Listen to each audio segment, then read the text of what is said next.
मैं नीट में उतना कुछ खास कर नहीं पाया, बहुत डीमोटिवेटेड हो गया। मेरे रिलेटिव्स में बहुत सारे गवर्नमेंट एम्प्लॉई भी थे।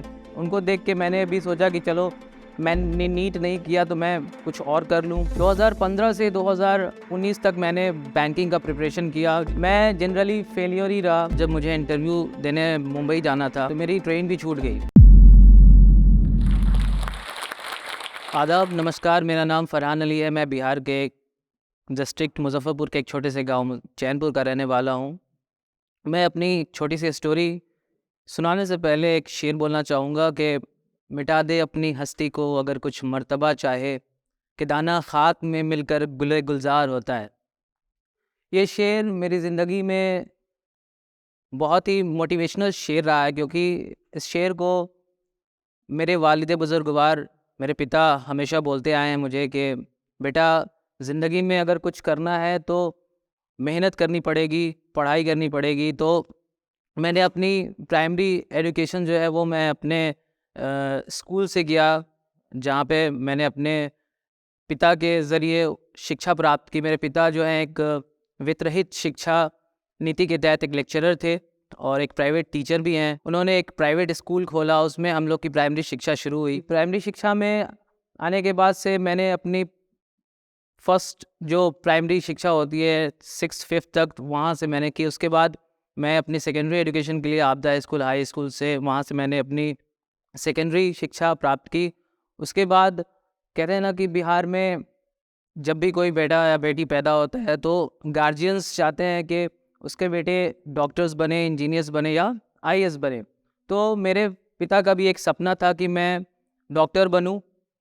तो मैंने मुजफ्फरपुर के एक प्रतिष्ठित कॉलेज, जहाँ से मैंने अपनी 12th की डिग्री हासिल की, लंगट सिंह महाविद्यालय से, वहाँ मैंने अपनी 12th की पढ़ाई शुरू की और वहाँ से मैंने अपनी डिग्री को कंप्लीट किया। उसके बाद मेरा जो सपना था, मेरा जो गोल था नीट क्रैक करने का, मैंने उसके लिए सेल्फ मोटिवेटेड सेल्फ स्टडी की, जिसमें AIPMT जब मैंने दिया तो मुझे कुछ ही नंबर रह गए थे जो मैं क्रैक नहीं कर पाया। उसके बाद मेरा साल बर्बाद ना हो, जिसके कारण मैंने ग्रेजुएशन में लंगट सिंह महाविद्यालय में मैंने एडमिशन ले लिया था।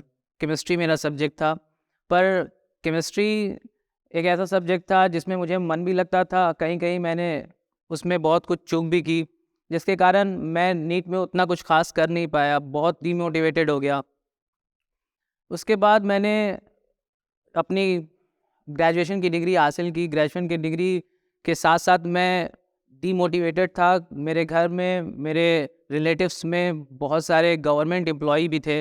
उनको देख के मैंने भी सोचा कि चलो मैंने नीट नहीं किया तो मैं कुछ और कर लूँ। कह सकते हैं कि देखा देखी जो चीज़ होती है ना, आसपास के सराउंडिंग से जो चीज़ होती है कि उनको देख के कि हाँ, ये बंदा गवर्नमेंट जॉब में है तो मुझे भी गवर्नमेंट जॉब में जाना चाहिए। तो मैंने बैंकिंग का प्रिपरेशन शुरू किया। मैंने बैंकिंग का प्रिपरेशन उस वक्त शुरू किया जब मैं ग्रेजुएशन पास आउट हो गया था। 2015 से 2019 तक मैंने बैंकिंग का प्रिपरेशन किया, जिसमें मुझे कभी सफलता मिली और कभी सफलता नहीं मिली। मैं जनरली फेलियर ही रहा। ओवरऑल जब मैं इतना डीमोटिवेटेड था, मेरे एक दोस्त ने मुझे सजेस्ट किया कि मशहूर कॉलेज है। मैंने अपने साइंस बैकग्राउंड से अपने कैरियर को आर्ट्स बैकग्राउंड में लाने का कोशिश किया, जहां मैंने एक प्रोफेशनल कोर्स चूज़ किया जिसका नाम लाइब्रेरी इन्फॉर्मेशन साइंस है। मुझे पता है कि बिहार में इस कोर्स को लेकर कुछ ज़्यादा अवेयरनेस नहीं है, पर उसके सजेशंस पर मैंने ये कोर्स चूज़ किया और मैंने Tata institute of social science में इसका एप्लीकेशन फॉर्म भरा। ये भी एक रोलर कोस्टर जर्नी है। जब मैं टाटा इंस्टीट्यूट का एंट्रेंस पास कर चुका, उसके बाद जब मुझे इंटरव्यू देने मुंबई जाना था, मुझे वो डेट याद है, 3 मार्च 2019। वो एक ऐसा दिन था जिस दिन हमारे देश के प्रधानमंत्री की रैली थी पटना में। ट्रेन से मुझे जाना था, तो ऐसा हुआ मेरे साथ कि वो रैली से क्या हुआ कि वो ट्रेन को डाइवर्ट कर दिए, तो मेरी ट्रेन भी छूट गई। मेरा इंटरव्यू 5 मार्च को था, मुझे 3 मार्च को ट्रेन लेनी थी।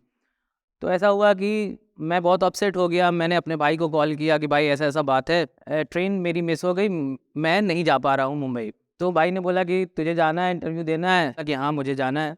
देन ज़िंदगी में कहते हैं ना कि हर चीज़ पहली बार होती है। मेरे साथ भी ये चीज़ हो रहा था, हर चीज़ पहली बार हो रही थी।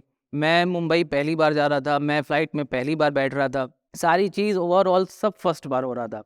तो मैं मुंबई पहुंचा, मैंने इंटरव्यू दिया, मेरा सिलेक्शन भी हो गया, मैंने लाइब्रेरी इन्फॉर्मेशन साइंस में अपना आपको एनरोल करा लिया। वहाँ मेरा 1 साल गुज़रा, 1 साल गुज़रने के बाद फिर से किस्मत जो है वो यू टर्न ले लेती है।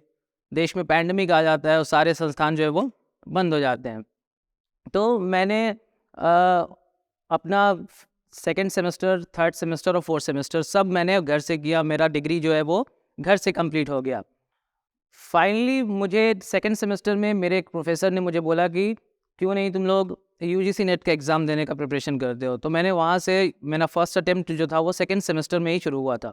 मैंने फर्स्ट अटेम्प्ट में ही यूजीसी नेट का क्लियरेंस सिर्फ 10 मार्क्स से छूटा था मुझे मेरा। तो मैंने सोचा कि चलो मेरा यूजीसी नेट जो है वो मैं प्रिपेयर करूँगा और तो मेरा यूजीसी नेट निकल जाएगा। मेरा फाइनली जब मैंने अपना डिग्री कंप्लीट किया उसके बाद से मैंने प्रिपेयर किया, मगर फिर भी मेरा 5 मार्क्स से लास्टली जो छूटा था वो 5 मार्क्स से छूटा था। तो उसके बाद भी मैं बहुत डिमोटिवेट हो गया। मेरे फादर ने बोला कि बेटा कोई बात नहीं है, आप फिर से मोटिवेट हो, फिर से कोशिश करो, फिर से उठो। कहते हैं ना कि God help those who help themselves.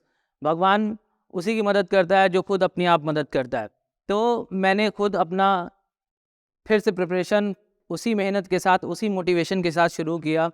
मैंने अज़ीम प्रेमजी में एज़ अ लाइब्रेरी ट्रेनी काम किया है। उसी दरमियान मैंने अपना प्रिपरेशन जो था वो चालू रखा।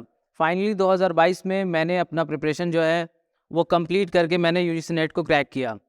मुझे इस बात की खुशी है और इस बात का गम भी है कि मैंने अपना बहुत साल बर्बाद किया। पर इस बात की खुशी इस वजह से भी है क्योंकि मैंने लास्टली कुछ ऐसा कुछ किया जिसकी वजह से मेरा कैरियर जो है वो और आगे जा सकता है और मैं इस फील्ड में कुछ अच्छा कर सकता हूँ। तो मैं उन सभी युवाओं के लिए कुछ ज़्यादा तो नहीं पर यही बोलना चाहूँगा, कुछ 2 लाइनें हैं वो मैं गुनगुना सकता हूँ। मैं उनके लिए हमेशा मैंने टेस्ट में भी गाया और मैं अज़ीम में भी इस चीज़ को गा के आ रहा हूँ, क्योंकि यूथ जो है वो हमेशा मोटिवेट होंगे क्योंकि उनका हौसला जो है हमेशा ऊपर रहना चाहिए। तो मैं लास्टली इन 2 लाइनों से, इन 2 बहुत बेहतरीन गानों से इस चीज़ का अंत करना चाहता हूँ जो शफ़क़त अमानत अली ने गाया है। ये हौसला कैसे झुके, ये आरज़ू कैसे झुके, ये हौसला कैसे रुके, ये आरज़ू कैसे झुके। मंजिल मुश्किल तो क्या, धुंधला साहिल तो क्या, तन्हा ये दिल तो क्या। धन्यवाद।